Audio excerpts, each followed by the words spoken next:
Hello members. Well, bunkers are a topic of discussion at just about every golf club, and it's no different here at Mount Lawley Golf Club. So what we're going to do today is we're going to go inside, we're going to have a chat with Rod Tatt, our course manager.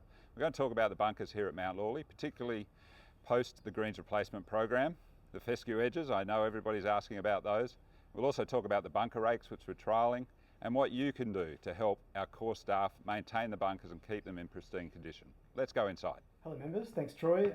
So we are looking at renovating all the bunkers over the winter period. So it's been a couple of years since we built the oldest bunkers now, so they've had a lot of play obviously over the last few years with members getting out and enjoying the course. So there's a few out there that sort of do need a bit more or renovation really of moving sand around. Obviously that gets moved around with a lot of play and touching up some of the, adjusting some of the walk-ins for better access points and easier access into some of the bunkers.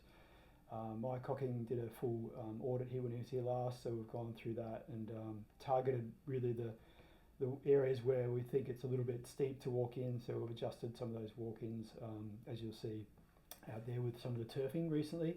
So over that winter period as well, we'll also move some sand around, adjust some of the faces and stuff like that. Add some sand here and there where we need to adjust some of the floors and bring them up a bit higher, stuff like that. And the other thing is really probably the focus on getting those grass sort of rolled over edges, probably into more manageable sort of length of grass. So obviously not losing balls, more playability is better. And also it's a great opportunity to get that cooch cut down a little bit over the winter period when it's not growing. So that'll allow the fescue to grow through over that winter period when it's ideal for the fescue to sort of do that.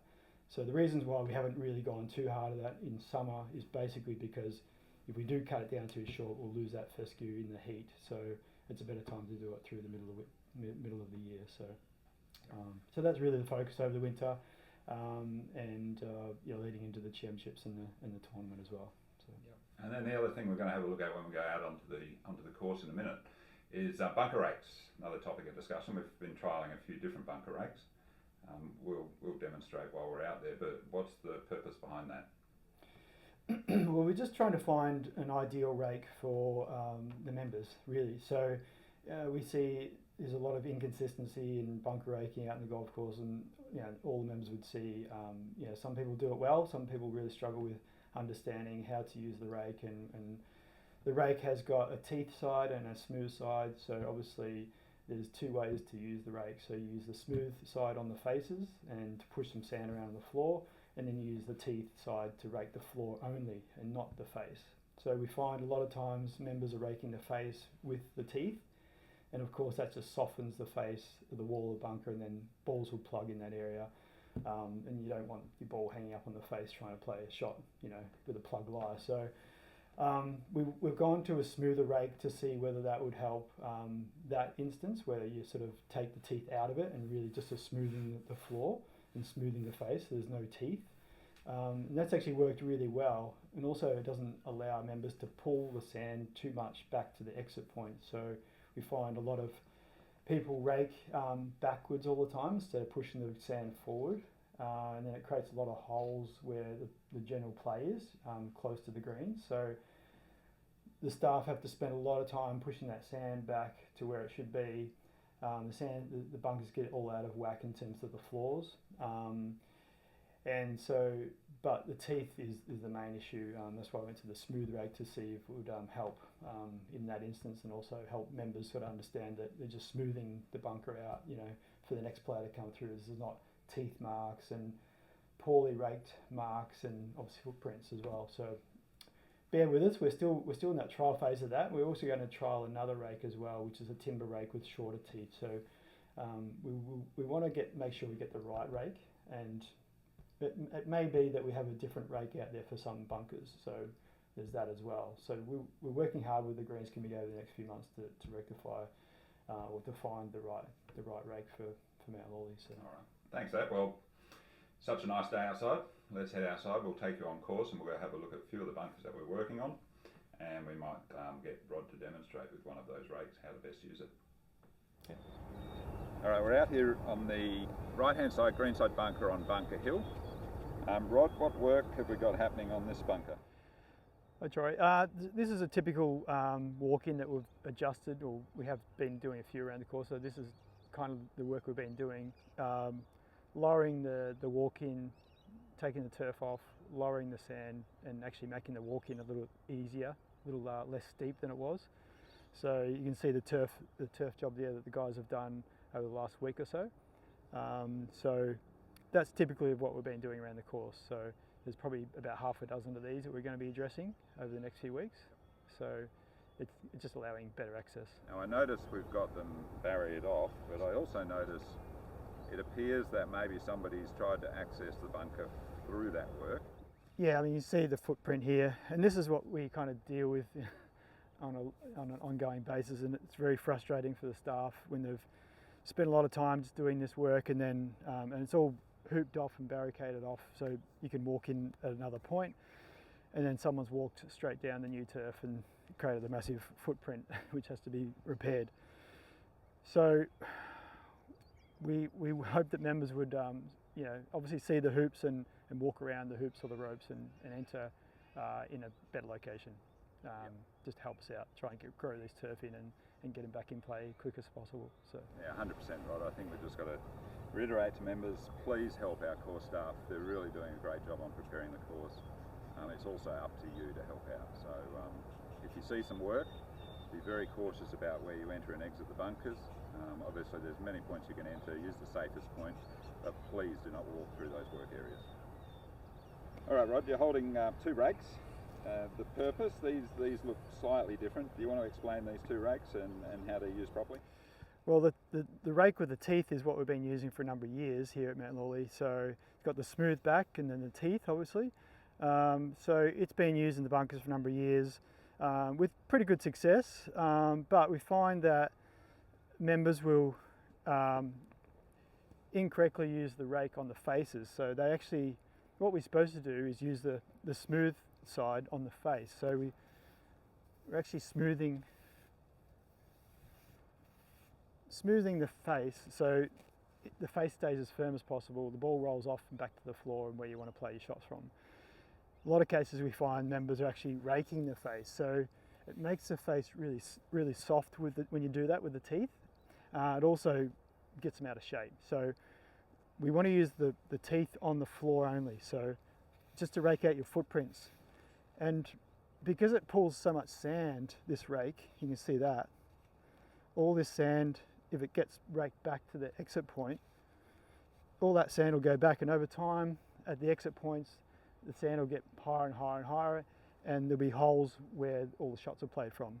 So with these rakes you're better off to smooth it, flip it over and use the back side and push it forward over your footprints, so you're actually raking back the other way, smooth it off like that, and then just literally lightly rake your footprints on the way out. So that takes a bit more understanding of how the rake works, because you've got the teeth and you've got the smooth side.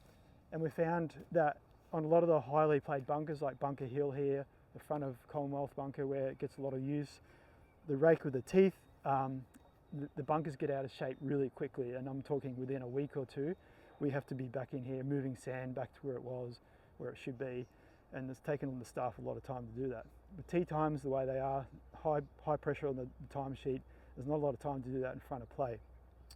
So we did away with that rake in these bunkers as a trial, and we went to the smooth rake. So it's got some kind of teeth on one side but smooth on the other. So these bunkers now have actually stayed in really good condition since we've been using these teethless rakes in these bunkers, because when members rake, you got to put a little bit of force into fixing your footprints, but you're not pulling as much sand, and you can flip it over and use the smooth side as well. To be honest, if I was playing a bunker shot, I'd rather the bunker be quite smooth with no teeth marks, and so the ball doesn't sit down. And again on the face, because it's got no teeth, it really doesn't matter what side the members use. Ideally the smooth side's better because it smooths like that, but if they do happen to use the other side which has got these sort of ridges in it, they're not really moving much sand either, so it doesn't really make much difference.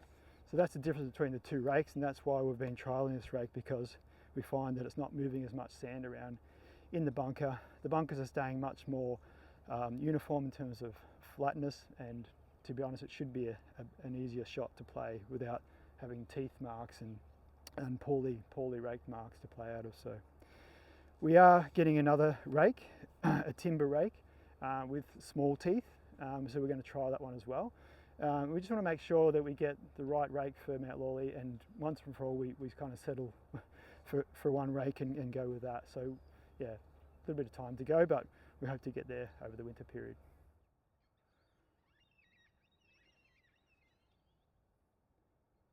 Now Rod, this is a good example of a ball, and we're seeing it with members who are saying they're losing balls or finding it difficult to play shots out of some of the edges of our bunkers. Just want to explain what's going on here and what's causing the problem and how we're going to fix it. So yeah, so basically you see the ball here, it's plugged in there. We're getting the odd ball on the fly, would go into that area and maybe sit in there and plug. So what we're trying to do is get rid of this cooch that's actually thickened up over summer. So the fescue is not the problem really when we talk about losing balls in these areas. It's actually the bulk density of the cooch, which is obviously growing over summer, getting quite thick. And we do use some growth regulators over summer to try and control that. But obviously with the grow in and all the construction, we haven't had a chance to sort of go back and really focus on getting that bulk cooch out of there. So when we say bulk cooch, it's all that sort of thatchy cooch that's grown from day one. It really needs a really hard cutback. So it's just targeting the right area. So up here is fine. There's plenty of fescue up here, and that's the ball will bounce off that on the top side. It's really just this section here where people might blade the ball out of the bunker in there and lose it, or on the fly it's coming off the tee or wherever, second shot, and it's actually going in. And if it goes into the cooch, it will go into the bottom of the cooch. So it's actually not the fescue is the problem. If that was all fescue, it would actually probably bounce off the fescue because it's got a lot tighter, denser sward turf, whereas the cooch is a bit more open and the ball can go right in. So the fescue gets a bad name, but it's actually the cooch that's the real problem. So at times, it's really good where we've got the first stage too. The first stage bunkers are now kind of getting to that point where they're finding their own sort of level of growth, and the fescue cooch blend is actually quite good. So it's just a matter of us sort of targeting the areas that are the problems. And so we'll be doing that over winter. You'll see some really hard cutback areas. That'll allow the fescue to grow through over winter period and take more dominance in the cooch. Okay, thanks Rod. Appreciate the update. Hopefully members have a better understanding of our bunkers. Just going to keep you updated on a regular basis, members, just like we did through the greens replacement program, just not every week. Probably looking every fortnight to a month, providing you with updates on what's happening around the club, topics that you hopefully will be interested in, so stay tuned. Thanks again.